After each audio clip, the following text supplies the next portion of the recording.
Hello and welcome to the Philippines. The renting in the Philippines is a topic today, and give you a little bit of background. I have moved around the USA more than the average person. I've moved from state to state. I've moved across cities a number of times, so I know all about moving and leases and all that sort of thing.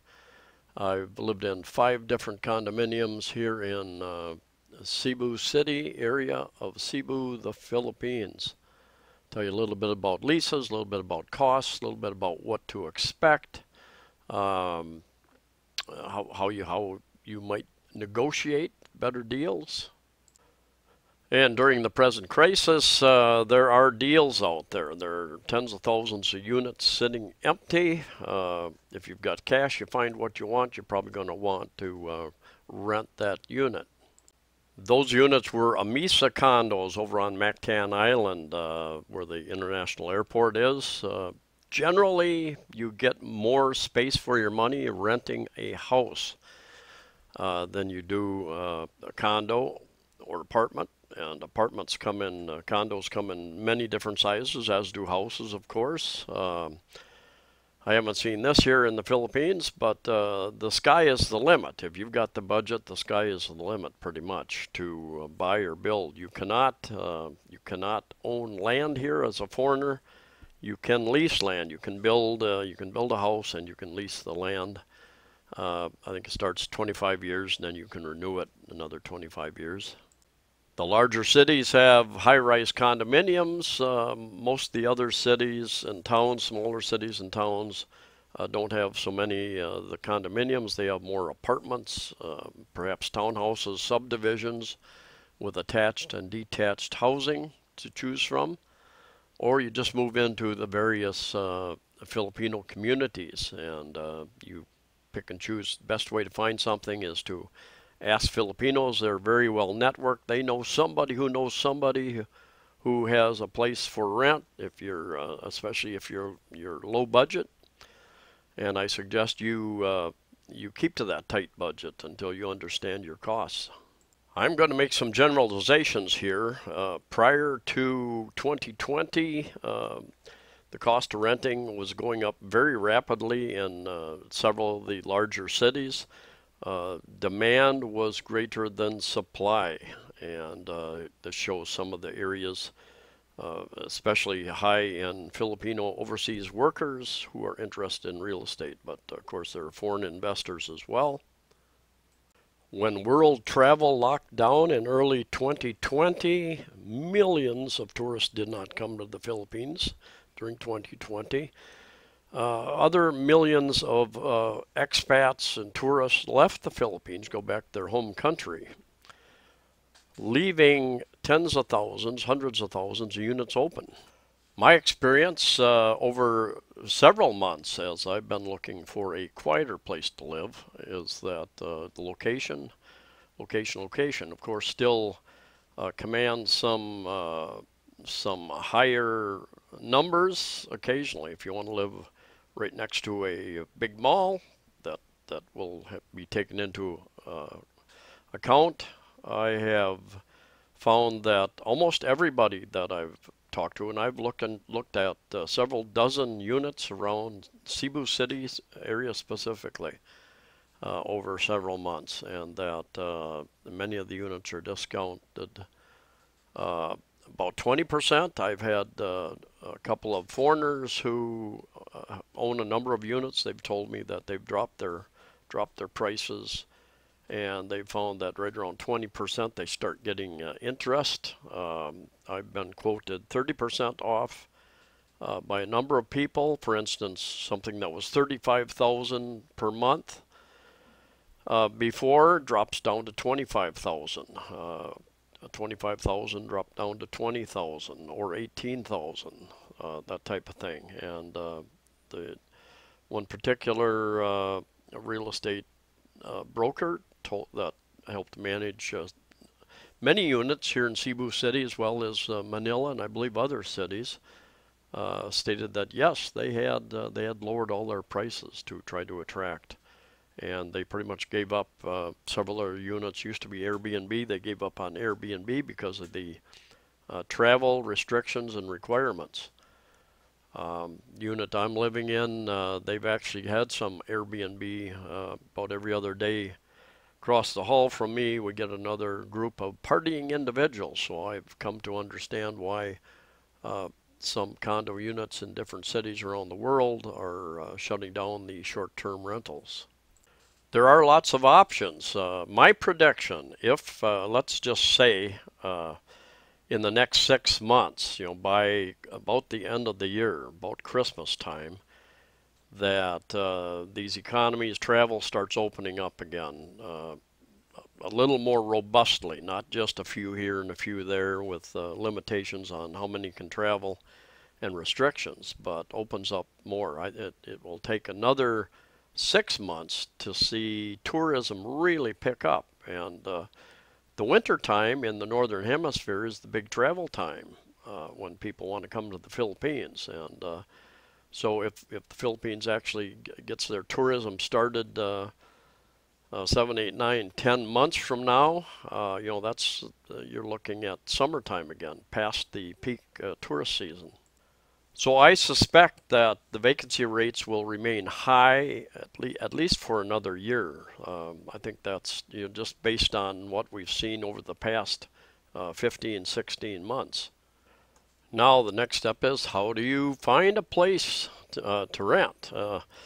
I am not a realtor, broker, not involved in the real estate industry, but I have made a lot of contacts over the past 6 years, and to some degree I can recommend certain people depending upon what you're looking for, where you're looking for it. Many of you know that I've done dozens and dozens of videos of condominiums, some subdivisions, primarily in Cebu City, Mandaue City, but a little bit in Bohol, over in Iloilo.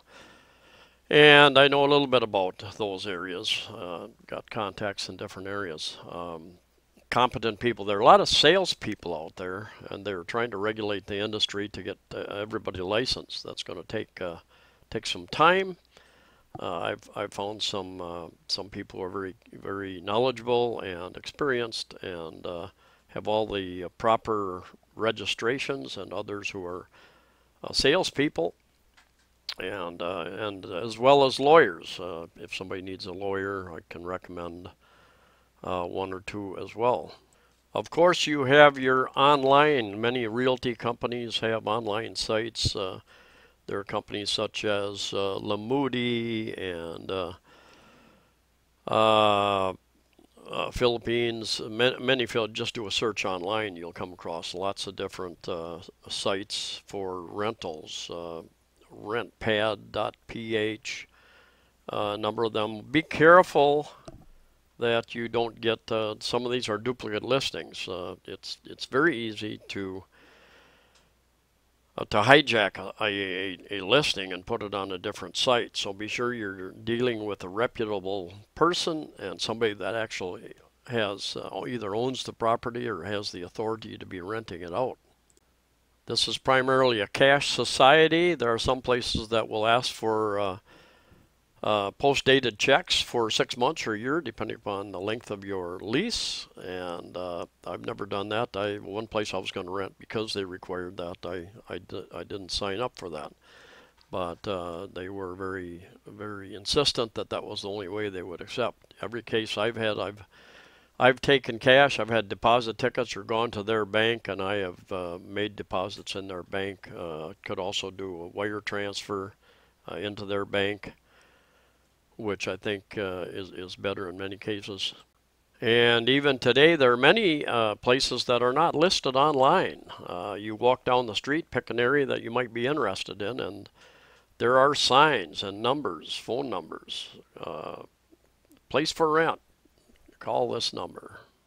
Banner printing is a huge business in the Philippines still. And what do you get for your rental? Of course, you can rent unfurnished, you can rent furnished. I always rented unfurnished in the States. That meant I had to move a lot of furniture. Cost a lot of money, sometimes more than what the furniture was worth, probably. Anyway, this is I'm going to show you this. This is Strawberry Residences in Cebu City, and I knew a couple people from back east U.S. that would stay here about every 6 months, I think. And this is a 2-bedroom, but if it was a 1-bedroom or if it was a studio, it would just be this straight shot that you're looking here. If it was a 1-bedroom, you'd have one of those bedrooms I'm going to show you.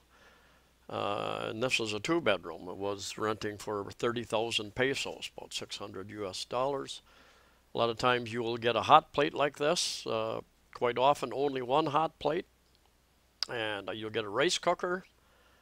You might get some silverware if it's furnished, some plates, dishes, pan or two, and check the pans. A number of places I've stopped in. Some are really good, usable. Others are scratched up and rusty, things you would not want to use. Refrigerator, sometimes very small, sometimes a really decent size. Got one sink normally. Occasionally you get a washer and a spin dry with it, and then you've got to hang your clothes up to dry. I have not seen any units that had well, I have seen one over in Mactan, Newtown. A combination a washer and dryer, and what I've heard a number of times is that those dryers take forever and ever to dry when they're a combination. And the bedrooms. About 8-9 years ago, many places in the Philippines started downsizing their condominiums and townhouses. So, whereas they used to build them reasonably large, they downsized with the great growth, trying to get more people in the same amount of space. Shower, you got your hot water heater there. You've got to adjust for your hot water for your shower. Normally, you do not have hot water at your kitchen sinks. I have looked at dozens and dozens of condos. Some are very, very basic furnishings, just, I mean, very, very basic. Foam mattress, and a little television with a couple local channels on it, possibly with an antenna. Others, you can go as high as you want. 150,000 pesos a month will get you a great place with great furniture and probably a nice balcony as well. What about leases? There are many places that will ask for a 6-month or even a 1-year minimum lease, and I have signed, I've lived in 5 places. I've signed 3 leases, and the other 2 were just verbal agreements. And the lease is nice because everything is there in writing. Normally you have to put down the first month's rent plus 2 months deposit is normal. 2 places I only put down 1 month deposit. That's all they asked for. And it just depends on who you're dealing with, and it can change by different areas in the country. It is cash society pretty much, so I had to make like 3 trips to the ATM the first time to get enough cash to put my deposit down. I have gotten my money back each time that I've moved. Once an Australian, he deducted 250 pesos, $5, for cleaning, which no problem there. Anyway, you always hear the bad stories where people don't get their lease their money back, and that's always an option. So just be aware of that. I had somebody comment on the channel a while back that you probably aren't going to get your money back, your deposit money back, and he also stayed in Thailand. 80% of the time you're not going to get your money back, and such place you aren't going to, maybe 50% of the time you aren't going to get your money back. Anyway, that's all part of the risk of renting. Read through the lease and question anything that doesn't sound quite right. For instance, should be spelled out whether you pay condo dues and fees or association fees, who pays for the repairs. Unless you are in some Airbnb or Booking.com type site where everything is included, electric and everything else, you will almost always pay for electric and water, other utilities that you might have as well, and any repairs, any damages that you do. So keep that in mind. And your electric, if you got a lot of sun facing your windows, certain sides of your buildings. You can heat up if you use AC a lot. Your electric could get up there pretty high. And negotiate a win-win deal. And usually in negotiations, you give up something to get something. Understand, know what you need, know what your requirements are, know what your wants are. Understand what you're willing, what you can give up. For instance, I know an expat a number of years ago. He was going to rent a place for 6 months, and they wanted 12,000 pesos a month. And he negotiated. He says, "Well, I'll pay you 10,000 a month, and I'll give you the cash for all 6 months right now." Done deal. He didn't have to worry about the additional deposit, and both sides were happy. And that's what you want. You want both sides to feel like they come out of the negotiation with a fair deal. I have another friend was rented a condo, and they want a 1-year lease, and he said, well, he had some health issues with the family back home. He didn't want to do that. They asked for a 6-month lease, and he hesitated on that, and they agreed to an open-end lease. In the end, I think he stayed 5 months. But ask if your particular circumstances require certain things. Don't be afraid to ask. And if I've had them replace one refrigerator, a very small refrigerator, with a larger refrigerator, because I like to have food, and I like to cook. The important thing is to know your requirements up front before you go looking. Have them written down and planted in your mind, and understand what you can give up to certain situations. So I hope that helped a little bit, give you an idea of what's available and some of the logistics of the whole thing. Right now and probably for another year or so, there are probably more options available here in the Philippines than there will ever be again for renting, for buying. And anything I can do to help advise you in those directions. There's a certain amount of information that I have accumulated over the last 6 years here. And anyway, thanks for coming along, watching. Stay safe, stay healthy. Hopefully this travel will open up in the coming months, and we can all get on with our lives. Take care, and I'll see you next time.